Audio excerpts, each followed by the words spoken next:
In the field of astronomy, if you ask a scientist that how was our universe formed, how did it come into existence, so he will tell you about the Big Bang theory, that initially the whole universe was one primary nebula.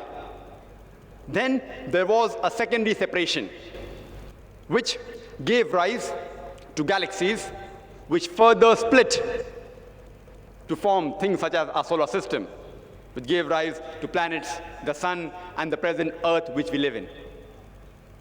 I start my talk by quoting a verse of the Holy Quran from Surah Al-Anbiya, chapter number 21, verse number 30, which says, "Avalam yaral lazina kafaru." Do not the unbelievers see, "Anna samawati wal arda kanata ratkan fafataknahuma." The heavens and the earth were joined together, and we clove them asunder.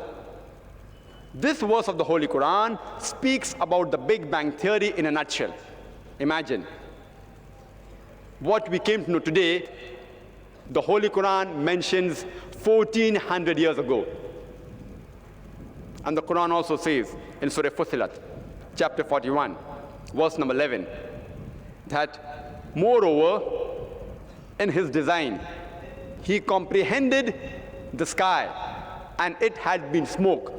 And he said to it and the earth, "Come ye together, willingly or unwillingly." And they said, "We come together in willing obedience." The Arabic word used here is dukhan, which means smoke. If you ask a scientist, he will tell you that the universe, before it was formed, the celestial matter, it was in the state of gas. And the Arabic word dukhan, which means smoke, is more scientifically correct than mere gas. And according to Stephen Hawking, who's a very famous scientist, he said, the discovery of bridges of matter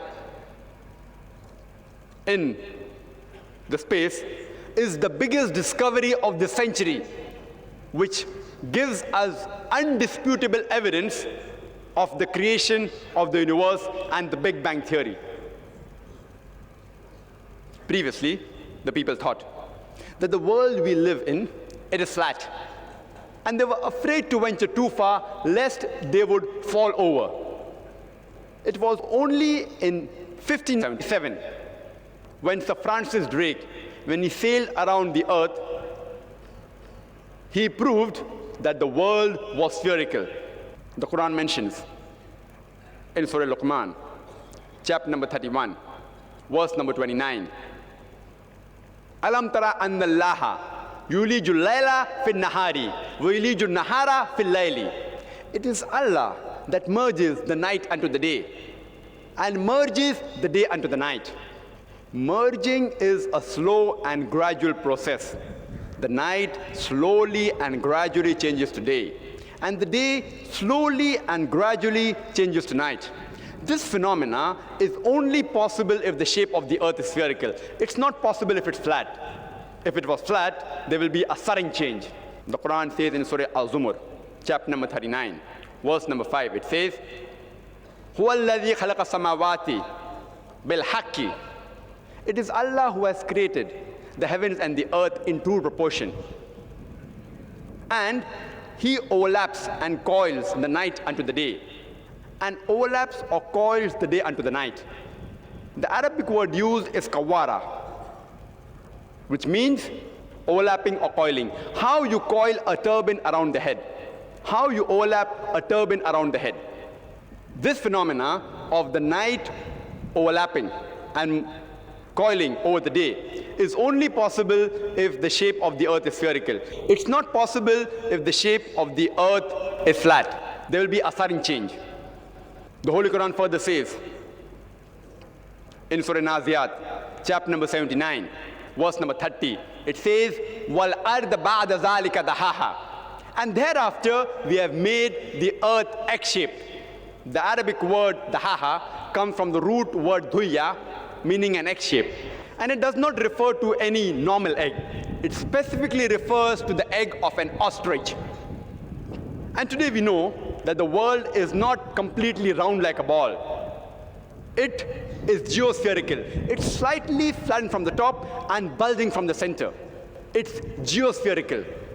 And if you analyze the shape of the egg of an ostrich, it too is geospherical, slightly flattened from the top and bulging from the center.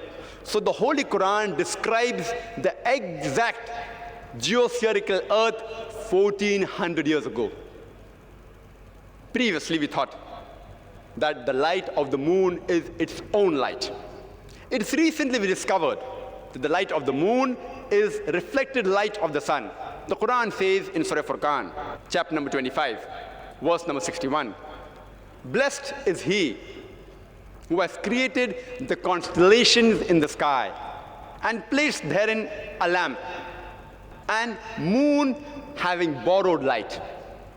Quran says in Surah Yunus, chapter number 10, verse number 5, "It is Allah who has created the sun as a shining glory and the moon having a reflection of light." The similar message is repeated in Surah Nuh, chapter 71, verse number 15 and 16. The Arabic word for sun is shams. It's always described either as siraj, meaning a torch, or wahaj, meaning a blazing lamp, or diya, meaning a shining glory. The moon, the Arabic word is qamar. It's always described as munir, meaning borrowed light, or nur, which is a reflection of light. Nowhere is the moonlight described as siraj or wahaj or diya. Always as munir or nur, that's borrowed light or a reflection of light. The Quran says in Surah Tariq, chapter number 86, verse number 3, "An-najm saqib."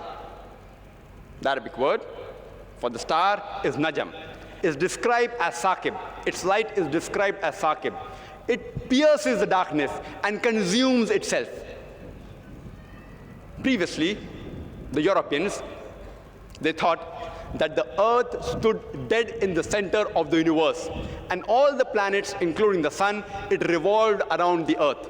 It was known as the theory of geocentrism. It was believed by Ptolemy in the 2nd century BC and was believed till as late as 16th century, until Copernicus said that the earth and the planets revolve around the sun. And later on, in 1609, Johannes Kepler wrote in his book, Astronomy Novia, that not only do the earth and the planets revolve around the sun, they also rotate about their own axis. When I was in school, I had learned that the earth and the planets, they rotate about their axis. But I was taught that the sun was fixed. It did not rotate about its own axis. But the Holy Quran says in Surah Al-Anbiya, chapter number 21, verse number 33, it says, "Huwa alladhi khalaqa al-layla wan-nahara." It is Allah who has created the night and the day. "Wash-shamsa wal-qamar," the sun and the moon. "Kullun fi falaki yasbahun," each one traveling in orbit with its own motion. The Arabic word yasbahun is derived from the word sabaha, which describes the motion of a moving body. If I say that a man is doing sabaha on the ground, it will not mean that he's rolling. It will mean he's either walking or running. If I say a person is doing sabaha in the water, it will not mean he is floating. It will mean he's swimming. Similarly, when the Quran uses the word yasbahun, derived from sabaha, for a celestial body, it will not mean it is flying. It will mean it is rotating about its own axis. And today, we have come to know, with the help of an equipment, we can have the image of the sun on a tabletop. And we see there are black spots. And it takes approximately 25 days for these black spots to complete one rotation, indicating that the sun takes approximately 25 days to complete one rotation. Can you imagine? Quran speaks about the rotation and the revolution of the sun 1400 years ago, which science has discovered today. The Holy Quran says in Surah Yasin, chapter number 36, verse number 40, it is not permitted for the sun to catch up with the moon, nor the night to outstrip the day. Kullun fi falaki yasbahun, each one traveling in orbit with its own motion. What does the Quran mean by saying it is not permitted for the sun to catch up with the moon? Previously, people thought that the orbit of the sun and the moon was same. But Quran gives the indication, no, the orbit of the sun and the moon is different. So the question of catching up does not arise. And each of them, the sun and the moon, they rotate as well as revolve. The Quran says in Surah Yasin, chapter number 36, verse number 38, وَالشَّمْسُ تَجْرِي لِمُسْتَقَرٍّ لَهَا, that the sun is running its course to a place determined, for a period determined. The Arabic word mustaqar means to a place determined, for a period determined. Today, science has come to know that the sun, along with the solar system, it is going towards a point in the universe which the scientists call as the solar apex. And it's moving at a speed of 12 miles per second. And it's going to a point which they call as a point in the constellation of Hercules. This same message is repeated in Surah Ra'd, chapter number 13, verse number 2. In Surah Fatir, chapter number 35, verse number 13. In Surah Luqman, chapter number 31, verse number 29. As well as in Surah Al-Zumar, chapter number 39, verse number 5, it says that the sun and the moon runs its course for a period determined. The Quran says in Surah Dhariyat, chapter number 51, verse number 47, that it is we who have constructed with power and skill the firmaments, and it's we who make the vastness and the expanding universe. The Arabic word musi'una means expanding universe, the vastness of space. Edwin Eho, who's a famous scientist, he discovered and said that the universe is expanding, the galaxies are receding from one another, which the Quran has mentioned 1400 years ago.